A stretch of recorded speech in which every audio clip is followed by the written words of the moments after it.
Olá, sétimos anos, tudo bem com vocês? Eu sou o professor Alisson e gostaria de fazer a correção da semana 1 deste primeiro PET. Essa primeira semana, dentro do PET, vai das páginas 65 a 68, entre textos, esquemas, atividades. É importante que vocês façam a leitura e a análise, de todos esses textos que aparecem antes dos exercícios. Eu também postei um texto complementar e está lá na plataforma Google Sala de Aula.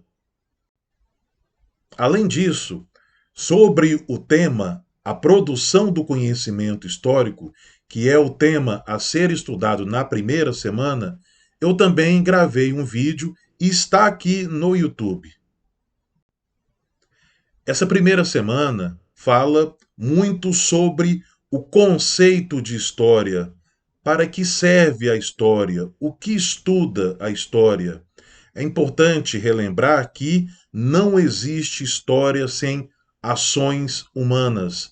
A história estuda as ações humanas ao longo do tempo.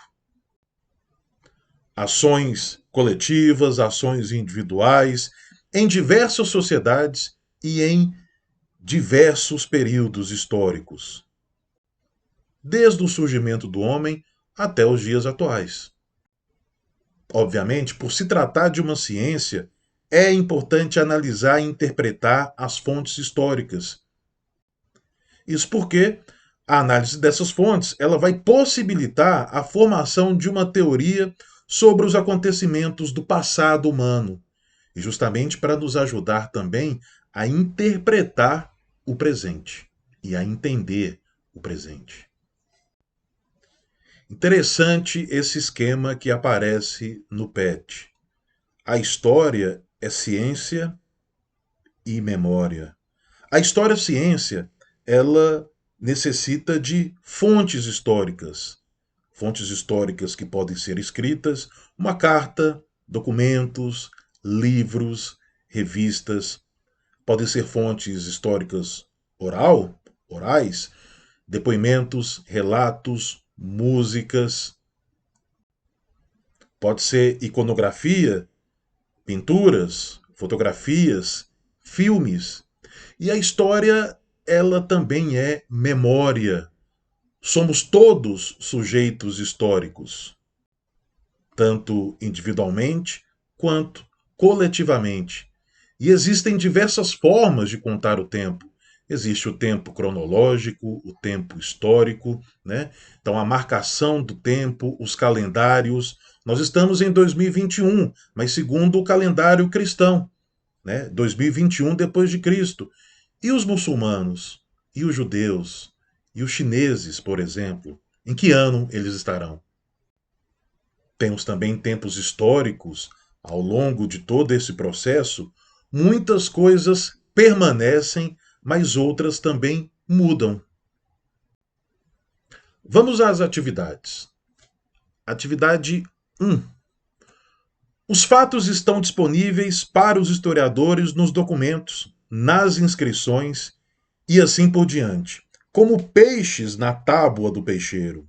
O historiador deve reuni-los, depois levá-los para casa, cozinhá-los e então servi-los da maneira que o atrai mais. A pergunta é: qual é o trabalho do historiador e de que maneira ele deve ser realizado? Nós podemos fazer uma comparação. O trabalho do historiador é como o trabalho de um detetive.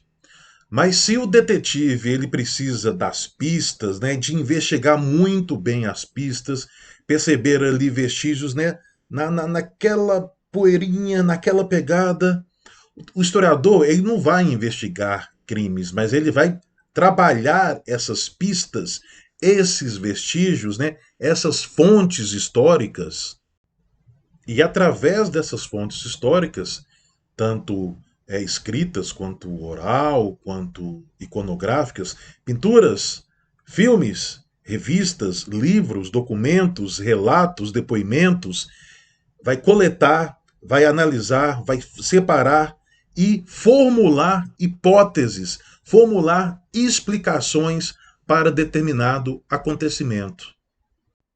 Então, o trabalho do historiador é de fazer a interpretação, a problematização dos fatos, dos acontecimentos, das ações humanas ao longo do tempo.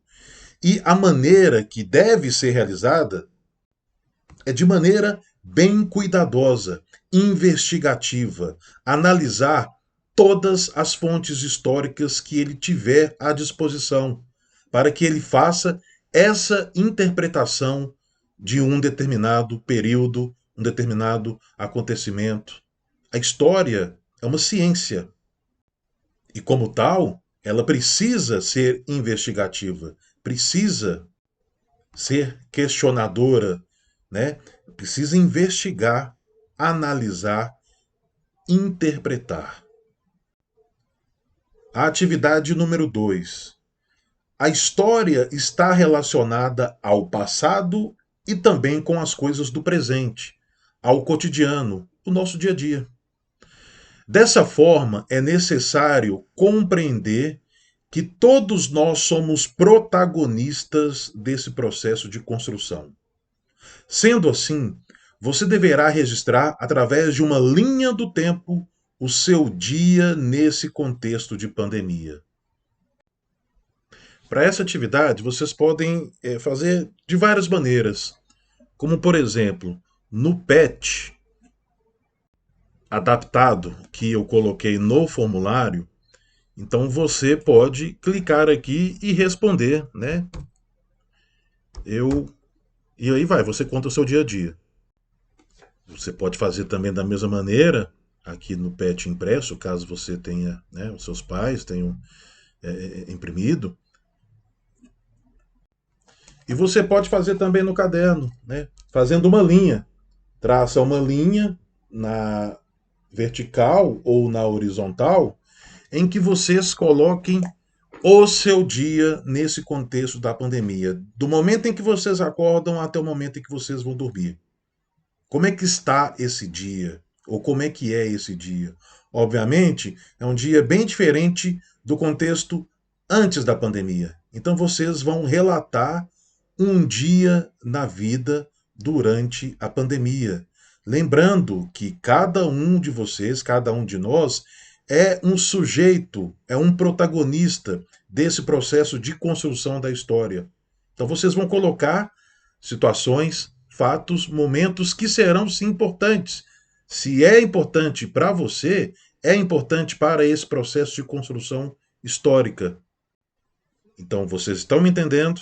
Nessa questão número 2, vocês vão simplesmente relatar, colocar, né, numa linha do tempo, da hora em que vocês acordam até o momento em que vocês vão dormir, quais as ações praticadas por vocês.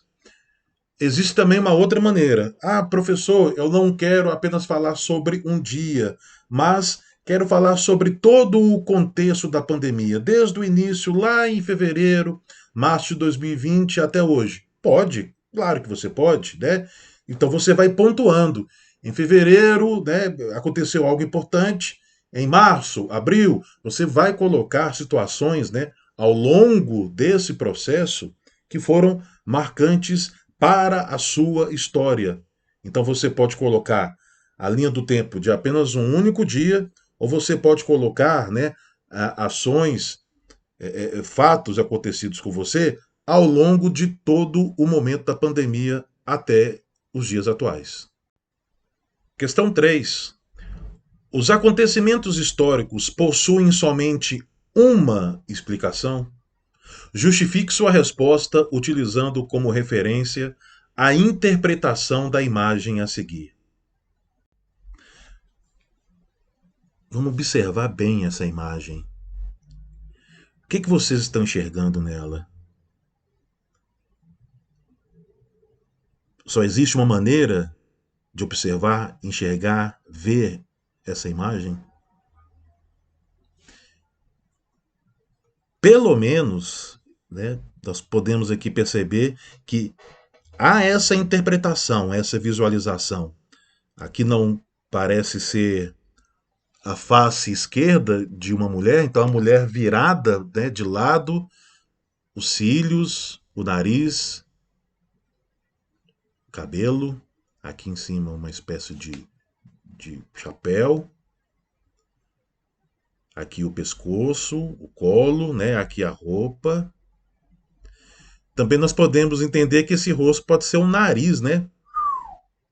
Olha aqui, os olhos, naquela imagem que era uma orelha, pode ser um olho. Aqui o outro olho, olha só, nariz de uma senhora, né? Aqui os cabelos dela. Não.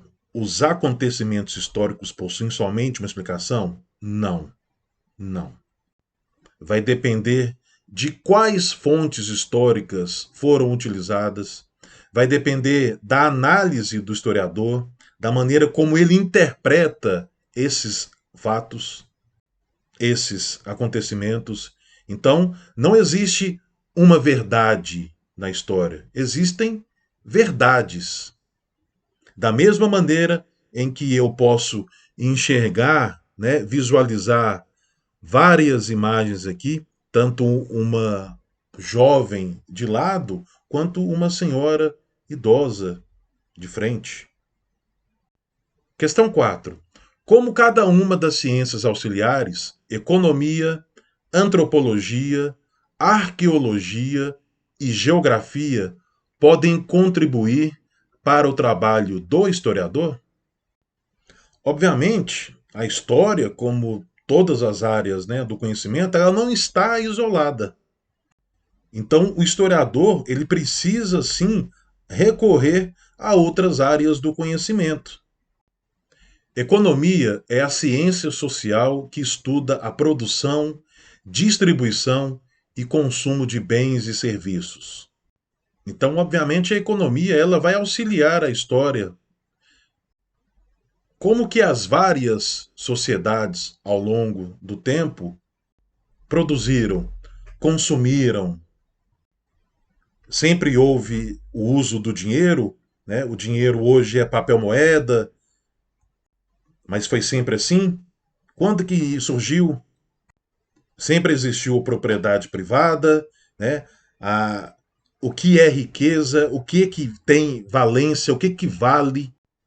São terras, são pedras preciosas. Então a economia, né, que é essa ciência que vai estudar a produção, o consumo, né, de bens, os serviços produzidos, praticados ao longo das sociedades, a economia ela vai ajudar e muito no trabalho do historiador.